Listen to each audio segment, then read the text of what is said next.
Une jeune fille noire vient en aide à un riche cadre dont la Mustang est en panne.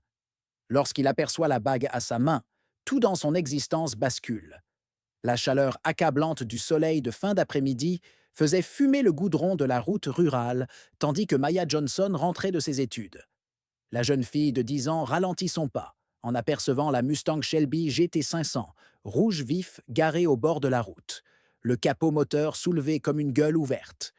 Un homme blanc, vêtu d'habits coûteux, sans doute plus chers que tous les meubles de sa maison, arpentait frénétiquement la voiture, en hurlant dans son téléphone portable. Je ne me soucie pas du coût du remorquage. Je suis coincé sur cette route isolée depuis 2 heures. Je dois rencontrer le gouverneur de l'État dans... Le monsieur regarda sa précieuse montre en or. Dans moins de 3 heures, mon Dieu. Maya se demanda un instant si elle devait poursuivre sa route.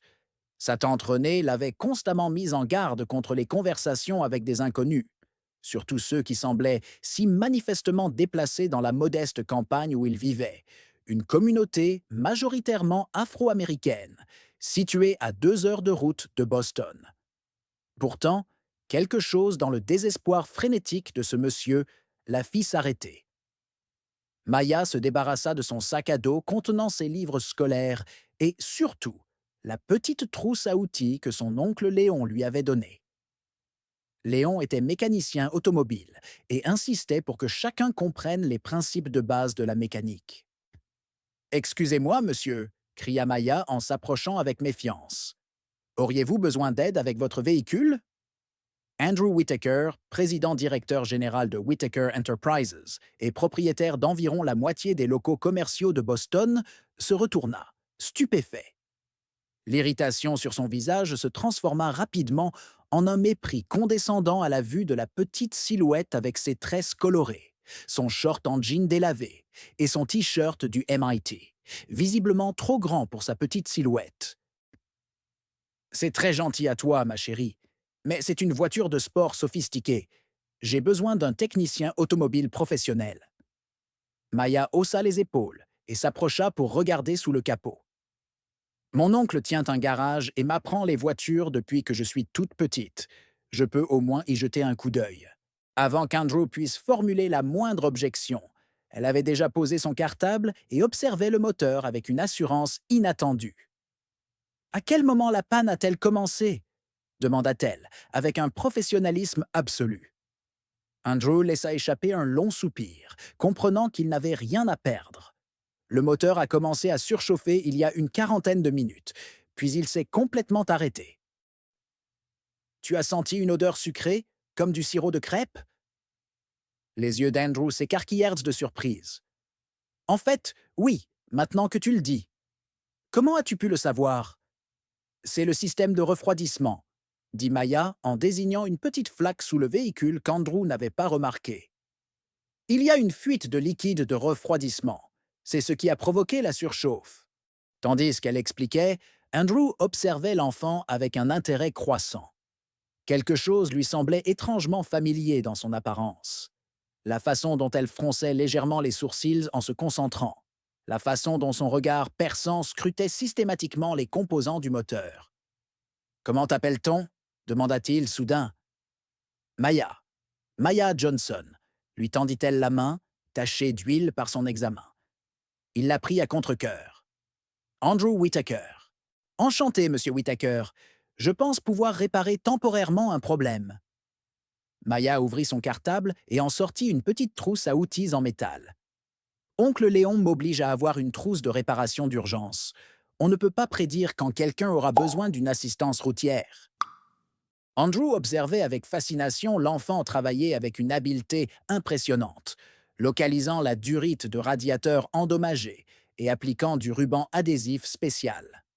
« Ça devrait tenir jusqu'à la ville la plus proche, » précisa-t-elle.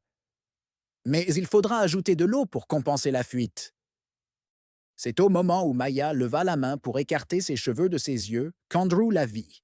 Une bague ornée d'une émeraude sertie d'or à l'ancienne, maintenue à son doigt par un cordon enroulé autour de l'anneau pour l'empêcher de tomber. Andrew sentit son monde s'immobiliser. Le soleil se reflétait sur la pierre précieuse, révélant une marque interne identifiable partout, une minuscule imperfection en forme de lune. Une bague qu'il avait offerte 11 ans auparavant à une petite fille prénommée Maya, dans une institution appelée Little Angels, quelques jours avant sa fermeture mystérieuse. Hein? Ce bijou, commença Andrew, la voix soudain tremblante. Il est assez inhabituel. Maya baissa les yeux vers sa main. C'était celui de ma mère. Enfin, celui de ma mère adoptive, Diana. Elle est morte l'année précédente. Une expression de chagrin passa sur son visage. Elle m'a dit que c'était un vœu important. Bouh, puis-je demander comment Diana a eu cette bague? Maya haussa les épaules. Elle n'a jamais rien dit précisément. Elle a seulement mentionné qu'elle avait appartenu à quelqu'un d'important et que je finirais par découvrir sa signification. Andrew essaya de se ressaisir et suggéra de reconduire Maya chez elle en guise de remerciement. Elle marqua un bref instant d'hésitation avant d'accepter. Durant le trajet d'un quart d'heure, Andrew posa des questions apparemment anodines sur sa situation. Quelle école fréquentait-elle? Depuis combien de temps vivait-elle dans le quartier? Qui s'était occupé d'elle depuis le décès de sa mère adoptive? J'habite chez ma tante Renée et mon oncle Léon, lui dit Maya. Ils m'ont accueilli après le décès de Diana. Tu es ici depuis toujours? Demanda Andrew, essayant d'avoir l'air décontracté tandis que ses jointures blanchissaient sur le volant. Depuis mes 3 ans. Avant, hésita Maya. Diana n'aimait pas trop en parler. Je sais que je viens d'un orphelinat appelé Little Angels. Il a fermé peu de temps après. Andrew a failli écraser la voiture. Petits anges, vous en êtes sûr? Oui. Comment ça? Vous êtes au courant? Andrew respira profondément. Je le savais, il y a bien des années. Arrivé devant une maison modeste mais bien rangée, Andrew arrêta la voiture. Maya lui exprima sa gratitude et s'apprêta à partir. Mais avant qu'elle ne puisse descendre, il lui tendit sa carte de visite.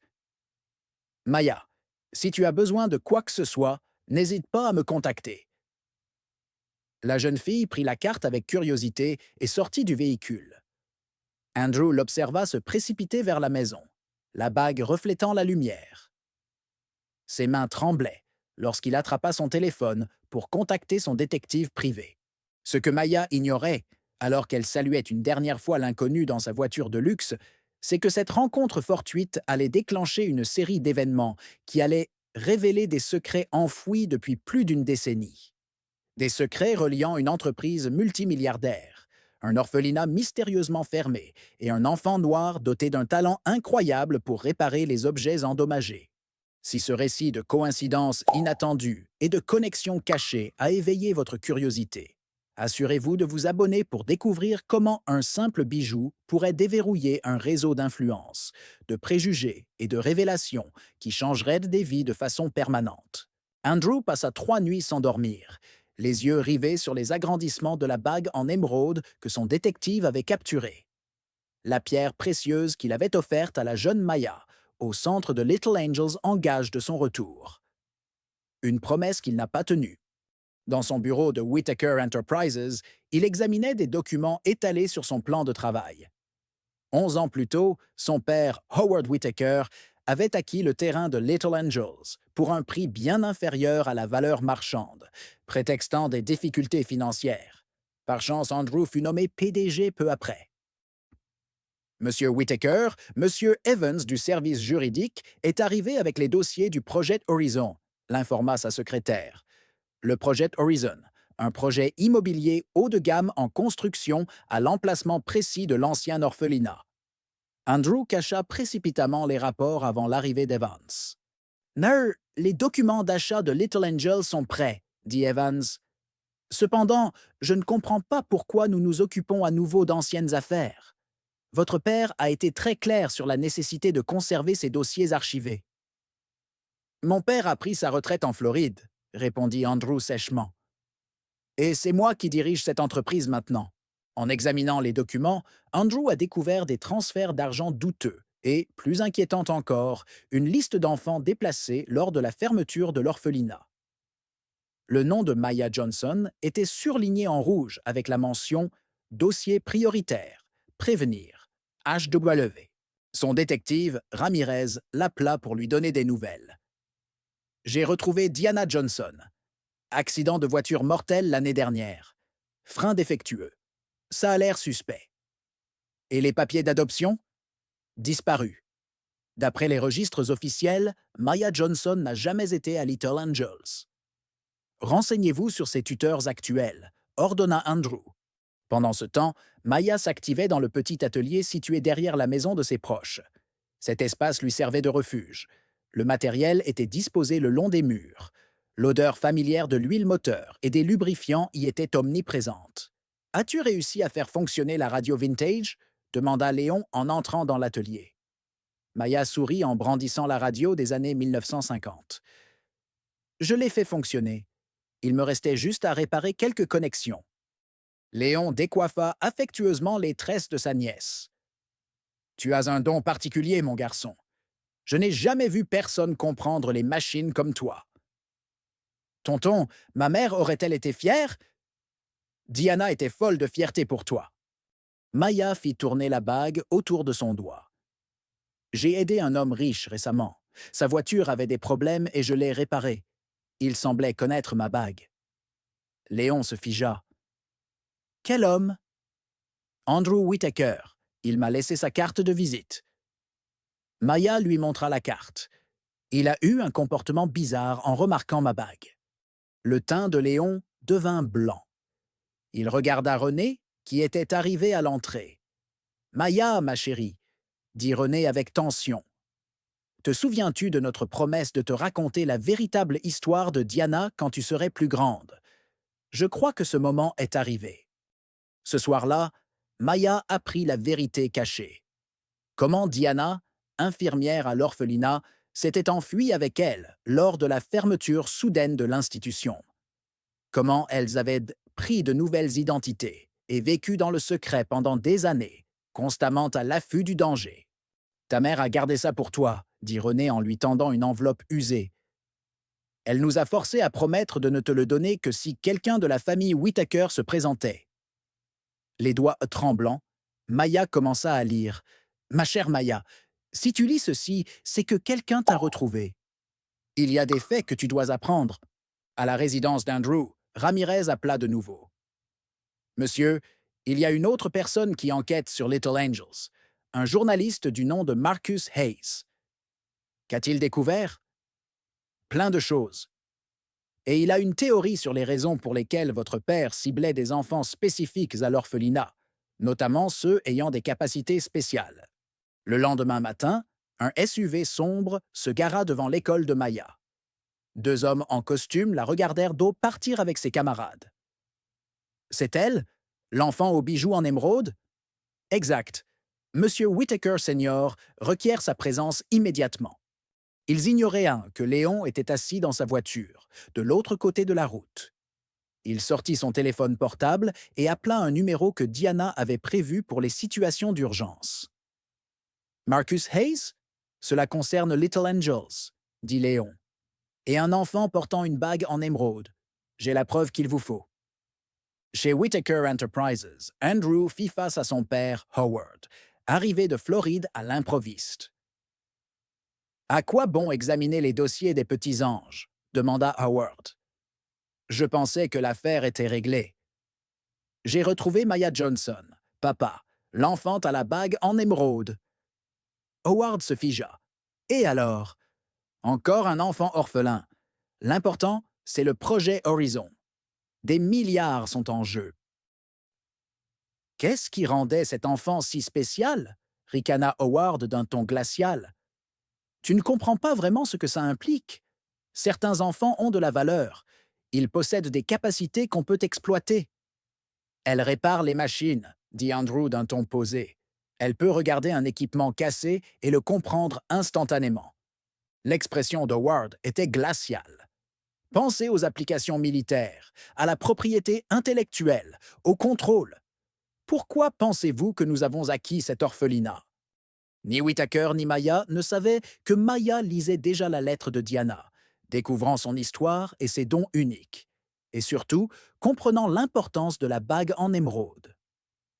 Ce n'était pas un simple bijou, mais une clé d'accès à des documents capables de renverser un empire. Les éléments du mystère commençaient à se confondre.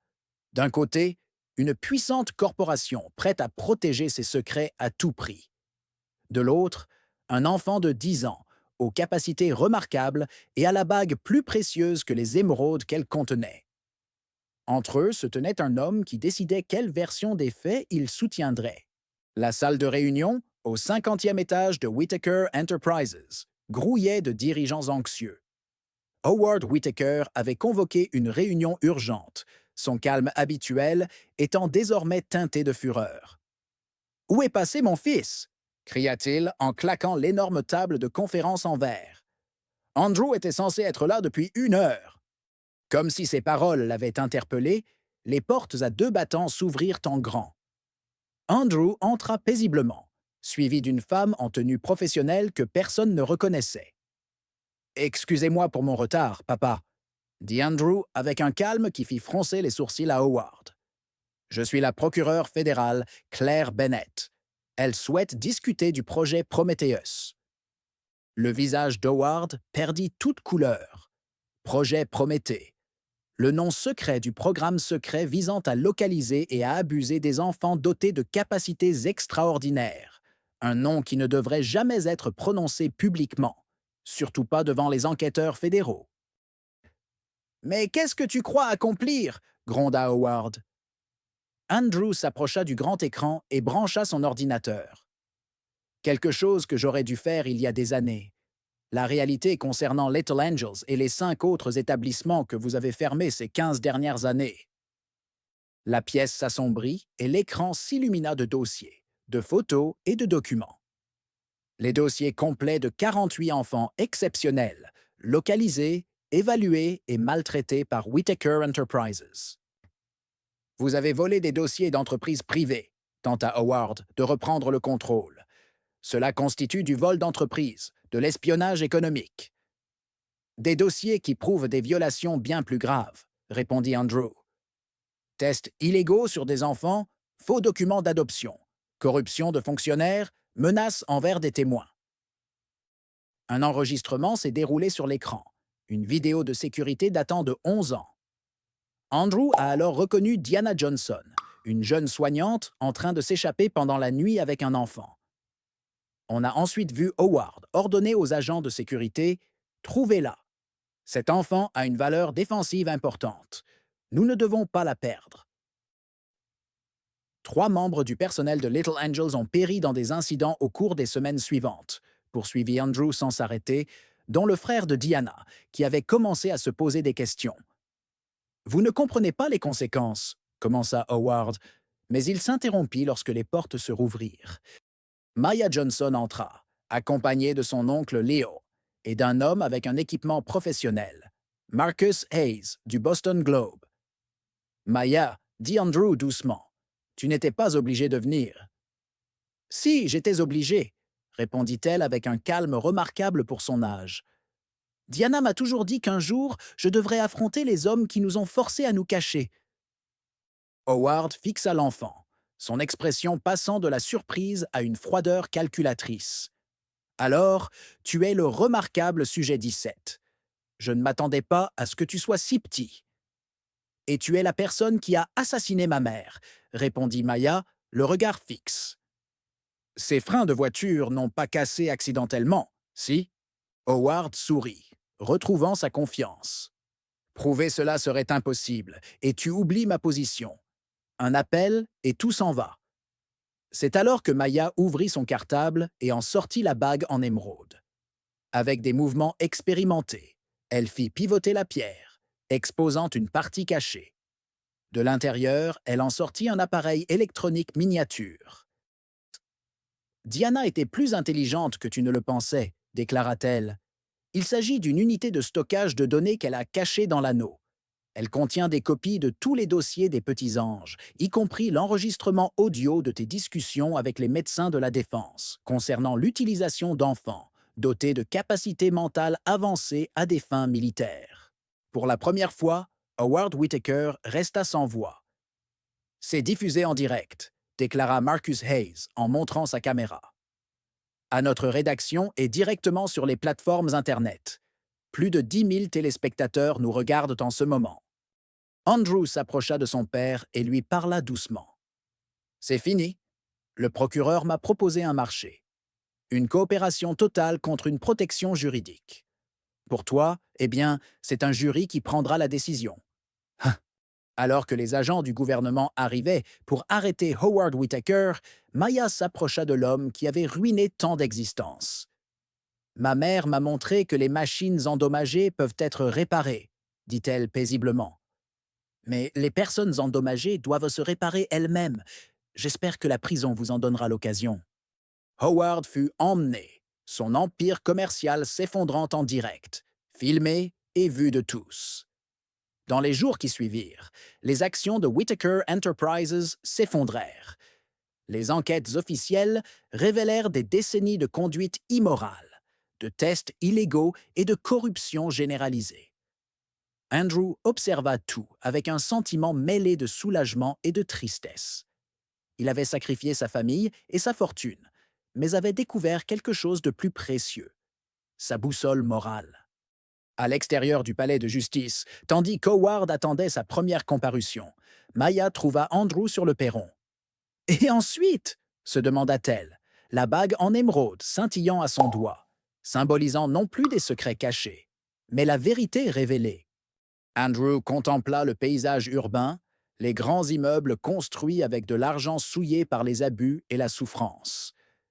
Parmi eux se dressait la brillante tour Whittaker, qui porterait bientôt un autre nom. « Maintenant, répondit-il, nous reconstruisons. Pas seulement des bâtiments, mais la vie des gens.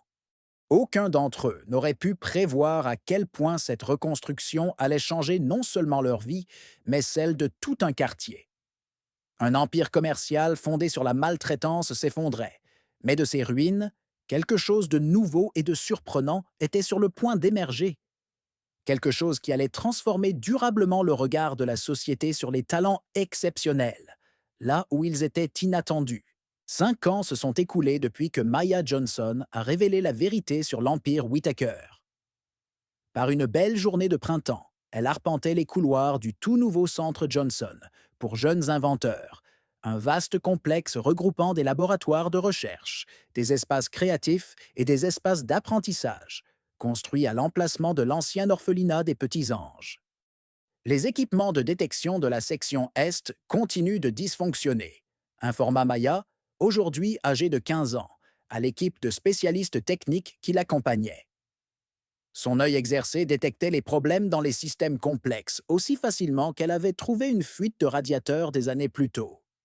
À l'arrière du bâtiment, Andrew Whittaker discutait de ses projets avec des bailleurs de fonds, après avoir troqué son costume contre des vêtements décontractés et une chemise. L'ancien héritier de plusieurs milliards avait donné toute sa fortune pour créer l'initiative Prometheus, non plus un programme de maltraitance, mais une organisation vouée à identifier les jeunes surdoués issus de milieux défavorisés et à leur offrir de réelles opportunités.